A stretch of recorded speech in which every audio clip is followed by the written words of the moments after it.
Olá e que bom ter a vossa companhia. Hoje vamos mergulhar num trabalho absolutamente transformador de Gabor Mate. Um trabalho que nos desafia a questionar uma das nossas ideias mais básicas. O que é que significa, afinal, ser normal? E vamos diretos aos factos, porque eles contam uma história bem preocupante. Mesmo com todos os avanços incríveis da medicina, olhem para estes números. Ansiedade e depressão estão a aumentar de forma exponencial. Mais de um em cada 5 adultos nos Estados Unidos vive com uma doença mental. E talvez o mais alarmante, as tentativas de suicídio entre os jovens estão a explodir. Claramente, algo de muito errado se passa. E é isto que nos leva à grande questão. A pergunta central deste trabalho. E se o problema não estiver nos nossos cérebros individualmente ou na nossa biologia? E se a verdadeira fonte da doença for o próprio ambiente em que estamos mergulhados todos os dias? Então, vamos começar por aqui, por desconstruir como é que a nossa sociedade acabou por normalizar condições que são, na verdade, tóxicas para o nosso bem-estar. Pois é, a palavra normal tem aqui dois significados que não podiam ser mais diferentes.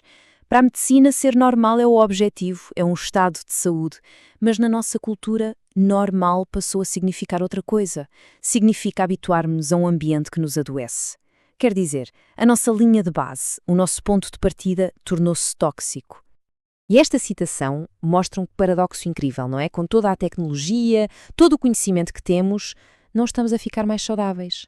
Parece que andamos só a gerir sintomas, a correr atrás do prejuízo de um problema muito, muito mais fundo.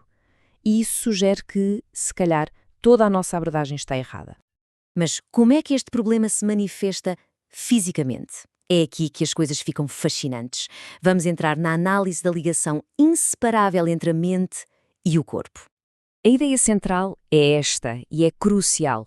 Não existe uma divisão real entre mente e corpo. É um sistema único, totalmente integrado. As emoções, como o stress, a tristeza, a raiva, não são só sentimentos abstratos. São eventos fisiológicos, biológicos, com consequências físicas bem diretas. E olhem para este exemplo perfeito de como as condições sociais afetam a biologia.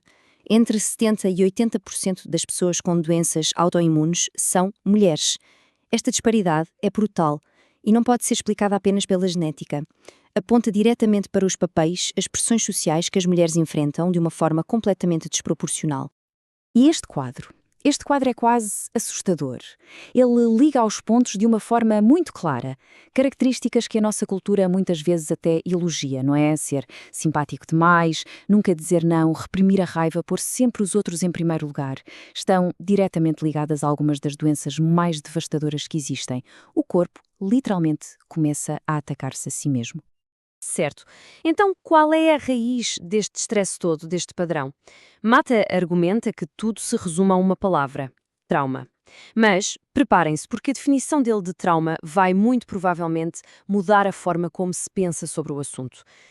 A primeira parte desta redefinição é a fundamental. O trauma não é o evento em si, não é a guerra, o abuso, a perda. Isso é o gatilho, a causa externa. E aqui está o ponto-chave. O trauma é a ferida interna. É a desconexão de nós próprios, dos nossos sentimentos, do nosso corpo. É uma adaptação que fazemos para sobreviver, claro, mas é uma adaptação que vem com um custo enorme a longo prazo. E essa desconexão começa, muitas vezes na infância, com uma escolha que é impossível. Uma criança precisa de duas coisas para se desenvolver: autenticidade, ou seja, ser ela mesma, e apego, a ligação segura aos cuidadores.